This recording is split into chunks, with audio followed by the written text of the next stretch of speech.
안녕하세요. 안양시 정의당 동안구 을 국회의원 후보 추혜선입니다.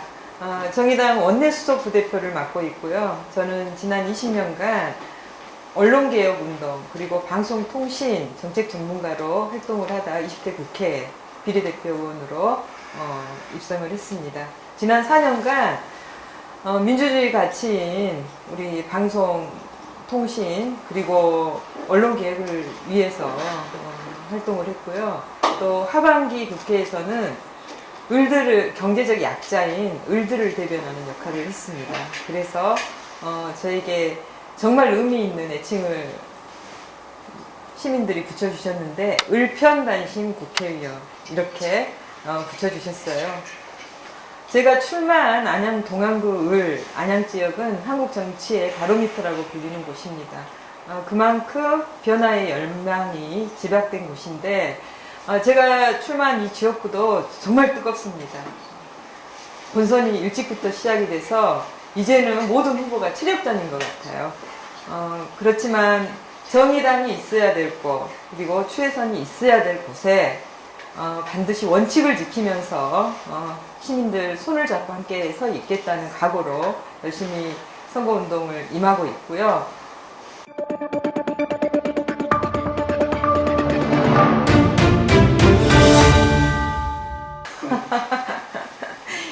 인기가 이제 표로 이어져야 되는데요.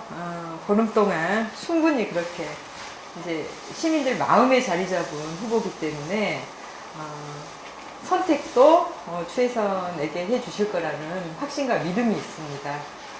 인기의 비결은 입보다 발이 더 부지런한 의원이다. 그리고 이웃의 정치인이다.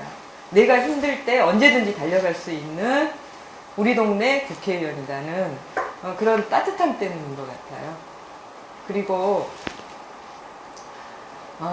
기득권 정당의 정치 행태가 있잖아요. 선거 때만 되면 승리용 후보로 필승 카드로만 후보를 내보내고 선거 끝나면 민심에 등을 돌리고 시민들을 외면하는 그런 정치를 일관해 왔는데 저는 그야말로 골목의 삶을 책임지는 민생용 후보다. 그렇기 때문에 아직까지 인기는 뜨거운 것 같습니다. 아니 뭐 정치의 기본이 겸손 아니겠습니까? 민심을 하늘처럼 섬기는 게 정치인데 그런 겸손함을 잃어버린 정치가 지금 바닥을 드러낸 것 같아요.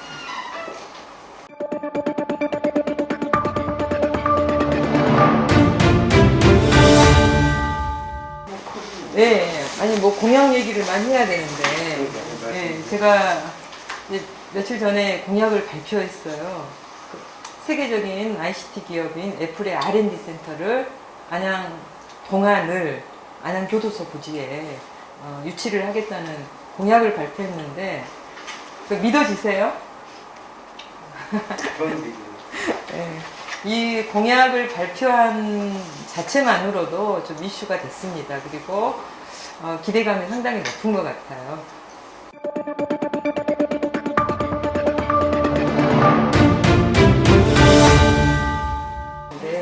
진보 정당인 정의당이 그리고 정의당의 소속인 추혜선 의원이 일상적인 의정을 활동을 하면서 이 진보라는 개념이 이념에만 국한된 개념이 아니다.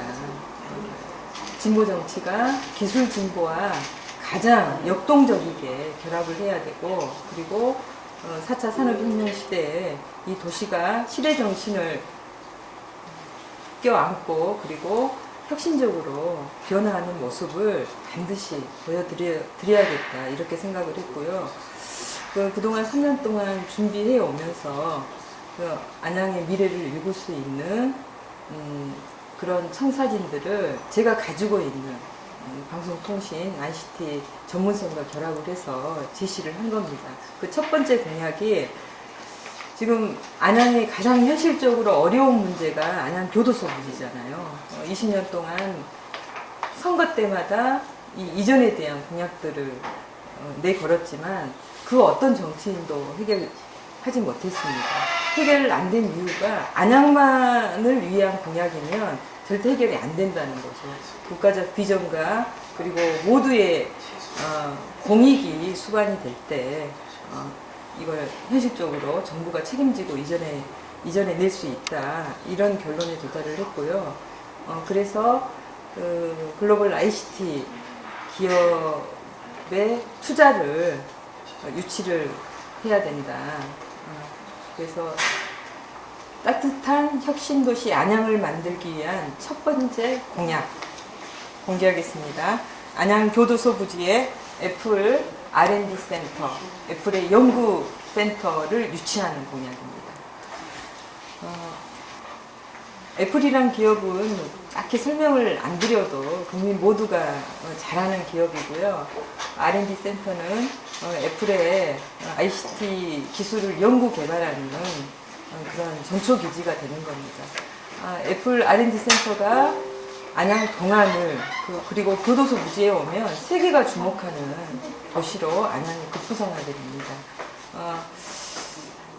애플의 R&D 센터만 상주 인력만 가지고 이게 경제적 효과를 가늠할 수는 없고요. R&D 센터가 들어오면 ICT 클러스터가 부근의 수도권 일대에 조성이 되거든요. 그러면 인구 유입 효과 그리고 경제적인 어떤 부가 효과가 굉장히 뛰어나고, 그리고 아시아 태평양권에는 중국과 지금 일본에 있는데 각각의 유치된 도시들이 비약적인 발전을 한 것을 우리가 확인할 수 있습니다. 두 번째 공약은 안양 동안구 을에 아주 뜨거운 문제가 있습니다. 공공부지였던 평촌 시외버스 터미널 부지가 특정 집단의 어떤 사익을 추구하는 공간으로 의혹을 받고 있어요. 그 주변 일대의 주민들이 강력하게 반발을 하고 있는데요. 이곳을 공공부지로 개발을 해서 문화체육, 복합시설과 함께 애플이 운영 중인 ICT 글로벌 인재 육성 프로그램인 애플 아카데미를 유치하겠다는 공약입니다. 평촌이 사교육의 경쟁력으로 유지되는 교육의 도시입니다. 그러나 앞으로 교육제도가 변하고 우리 사회 구조가 아주 빠르게 변하기 때문에 이 사교육의 경쟁력을 언제까지 유지할 수 있을 것인가, 이건 불투명한 미래입니다. 그래서 교육의 경쟁력을 유지를 하면서 교육에서 담아야 될 시대적 공정과 그리고 혁신의 어떤 과제들을 평촌이라는 공간이 담아낼 수 있도록 그런 혁신적인 교육의 공간으로 만들겠다는 게 제 구상이고요. 그렇게 된다면 세계 청년들이 주목하지 않을까, 그런 가슴 뛰는 상상을 해봅니다. 그러니까 모두가 이룰 수 있는 도시를 만드는 것이 정의당의 역할이라고 생각을 하고요. 그게 바로 정의 아니겠습니까? 정의를 실현시키는 최선이 되겠다는 약속을 꼭 드리고요. 그리고 이 공약은 그냥 뭐 선거 때만 나오는 말로만 하는 공약이 아닙니다. 이 공약을 실현시키기 위해서 구체적인 실행 계획을 세웠고 추진 중에 있습니다. 올 초에 애플 본사에 이 제안서를 전달을 했고요. 애플에서 진지하고 긍정적으로 검토하고 있다는 입장을 확인을 했습니다. 이것이 제안서, 애플에 전달된 제안서의 초안이 된 저의 연구 보고서입니다. 안양시 동안구 의뢰의 혁신과 상생 발전을 위한 전략 방향을 전문가들과 함께 분석해서 만들었고요. 이 보고서를 토대로 애플 쪽에 전달을 해서 세계적인 ICT 기업이 안양 동안을을 주목하게 만들었습니다. 정치가 바닥을 보이는 이번 총선, 가장 중요한 건 시민의 삶을 바로 세우는 겁니다. 시민의 삶을 바로 세우기 위해서는 정치를 바로 세워야 가능하다고 봅니다. 저와 정의당은 끊임없이 정치 개혁의 일선에 서서 끊임없이 투쟁해 왔습니다. 국회의 신뢰를 바로 세우기 위해서는 국회가 스스로 자정을 내야 된다고 생각을 합니다. 특권은 내리고, 그리고 국민을 대표하는 권한은 강화할 때 국회가 국민의 신뢰를 얻고 우리 정치가 바로 설 수 있다는 그런 소신이 있습니다. 정의당은 21대 총선에서 국회의원 셀프 3법을 금지하는 공약을 내걸었습니다. 국회의원 세비 30% 삭감 그리고 셀프 금지 3법을 통해서 국회에 무너진 신뢰를 회복토록 했습니다. 셀프 금지 3법은 국민들이 직접 세비를 결정하게 하고요. 그리고 해외 출장과 징계 심사를 스스로 하는 걸 금지하는 공약을 내어놓았습니다.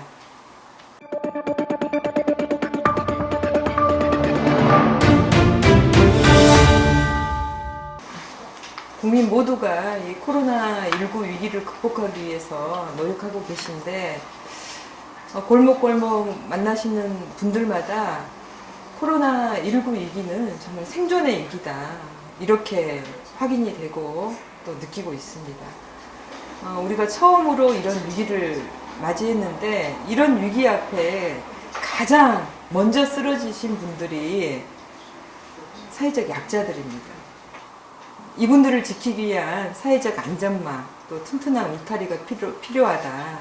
이게 정말 촉각을 다투는 일이다. 이런 절박함이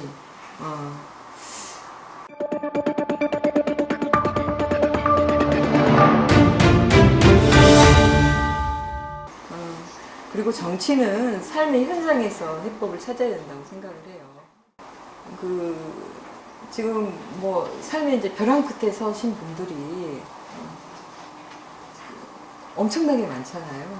이제 이 코로나19의 어떤 경제적 전망, 그러니까 여기 이제 경제적인 타격은 장기전이 될 거다라는 전망들이 나오고 있는데요.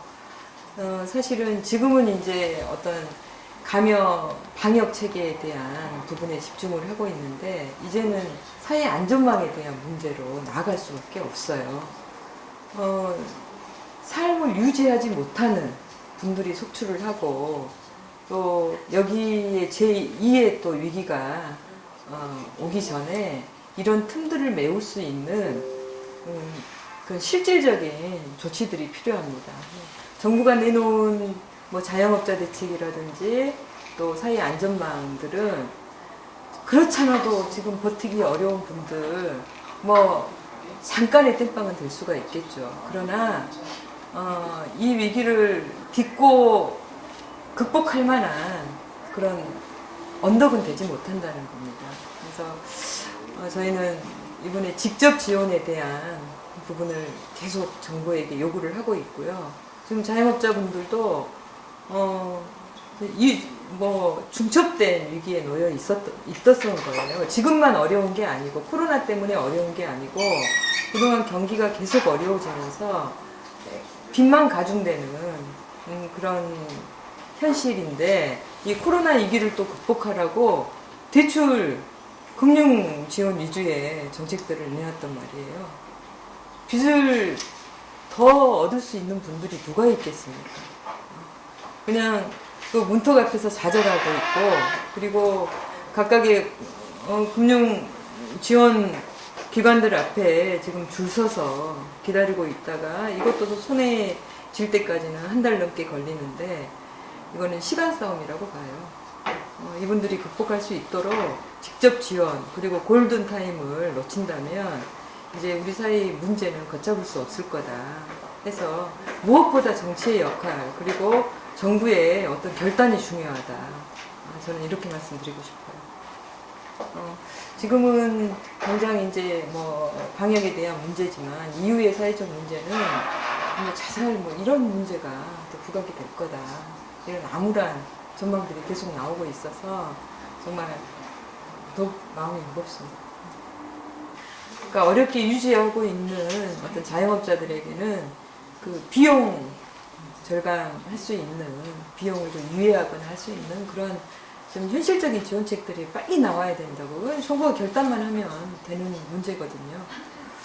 이제 그런 것들을 지금 열심히 아주 강력하게 촉구하고 있고요. 벌써 어느 특정 지역에 자영업자 폐업 비율, 폐업이 몇천 개가 된다 이런 이제 통계들도 이렇게 나오고 있는데, 그렇다고 보면 지금 골목이 무너진다고 봐요. 우리가 이렇게 새로운 위기 앞에 이제 이런 위기가 반복되지 말아야 되지만, 이 위기에도 우리가 버틸 수 있는 어떤 면역 체계를 이번에 단단하게 좀 세워야 됩니다.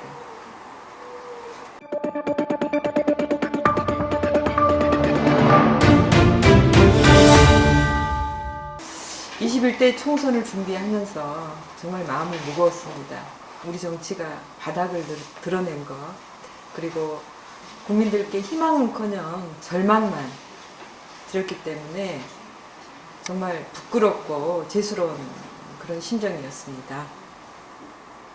그러나 가장 중요한, 정치는 우리 사회의 가장 아픈 곳에 정치가 향해야 되고 그곳에 머물러야 된다는 그 정치의 분명을 지키기 위해서 21대 총선 겸허한 마음으로 안양 시민들과 함께 최선을 다해서 뛰겠습니다. 저와 정의당은 아무리 힘들어도 원칙을 지키겠습니다. 그리고 시민 여러분들을 지키겠습니다. 안양의 미래를 지키겠습니다. 저와 정의당은 여러분들이 꼭 지켜주십시오. 열심히 최선을 다하겠습니다. 고맙습니다.